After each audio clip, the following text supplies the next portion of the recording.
2 hari lepas, semalam atau 2 hari lepas, Perhimpunan Agong Perhimpunan Parti Warisan, Perhimpunan Tahunan atau Kongres lah, kira Kongres Warisan, Syafiq Abdal telah berucap. Beliau mengaku-bukan macam ni, muka-muka macam tu dan sebagainya. Akhirnya beliau mengatakan bahawa tiba masa untuk kita nak mengembangkan sayap kita di Semenanjung. Tiba masa untuk warisan mengembangkan sayap kita di Semenanjung, dia kata. Kalau PKR boleh masuk Sabah, kalau DAP boleh masuk Sabah, boleh masuk Sarawak, kenapa kita tak boleh pergi Semenanjung? Number one, tak ada benda yang menghalang warisan untuk pergi Semenanjung pun, nak pergi-pergilah. Kan? Bukan kali pertama pun parti lokal tiba-tiba berkembang ke tempat lain. It's not impossible. Dan secara perlembagaan parti itu pun tak ada. Sebab warisan tu dia tak tulis itu Parti Sabah. Dia bukan macam contohnya kalau nama tu Parti Sarawak atau Parti Cinta Sabah, PCS.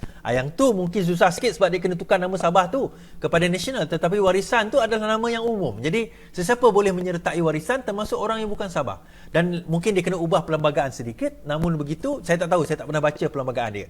Dia boleh, sesiapa saja sekarang ini boleh menyertai parti warisan kalau betul dia nak dikembangkan di Semenanjung. Tak ada masalah nak bertanding. Tetapi persoalannya kenapa? Kita tak nampak benda ni, tetapi persoalannya kenapa nak kena kembangkan di Semenanjung? Okey. Kalau tuan-tuan perasan 2 hari lepas dan 3-4 hari lepas, Parti Pejuang membawa ROS Resolution of Society nak bawa ke mahkamah kerana sekarang ini pendaftaran Parti Pejuang didelaykan,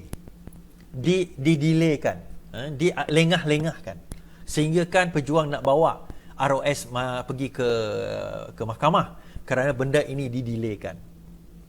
Kita kena faham, ROS ni di bawah KDN di bawah Hamzah Zainuddin. Hamzah Zainuddin adalah siapa? Setiausaha Agong Bersatu. Dan dia memang dikenali sebagai orang yang akan cuba sebaik mungkin untuk melambat-lambatkan parti seperti Parti Mahathir ini. Dan dialah antara watak terbesar dalam kejatuhan negeri Sabah. Kita pun tahu cerita tu. The rest is history.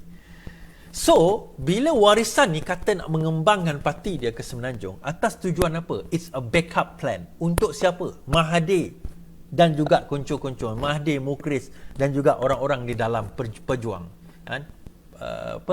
Ahli-ahli pejuang ni. Sebab apa? Untuk warisan pergi ke Semenanjung, dia tak cukup setakat parti dia pergi. Dia kena ada pendokong parti tersebut. Jadi siapa yang akan mendokong parti tersebut di Semenanjung? Lebih-lebih lagi, tak ada grassroots mereka di Semenanjung sekarang ini. Belum ada lah.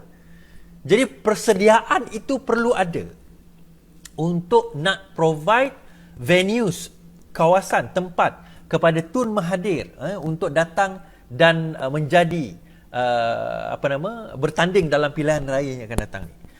Tuan-tuan dan puan, kita kena sedar pilihan raya akan berlaku tidak lama lagi. Itu kita tahu. Pilihan raya akan berlaku tidak lama lagi. Jadi persediaan itu perlu ada. Okey, katakanlah tahun depan tak ada pilihan raya. Tahun satu lagi, 2022. Tak apalah, tapi mereka kena bersedia. Mereka tidak mahu caught by surprise. Tiba-tiba diumumkan esok pilihan raya, Mahathir tak ada parti. Habis macam mana? Jadi dia kena bersedia daripada sekarang. Dan sekiranya pejuang ini tidak diluluskan oleh ROS dalam masa yang terdekat ini, berkemungkinan warisan akan digunakan sebagai platform untuk nak menggerakkan parti mereka.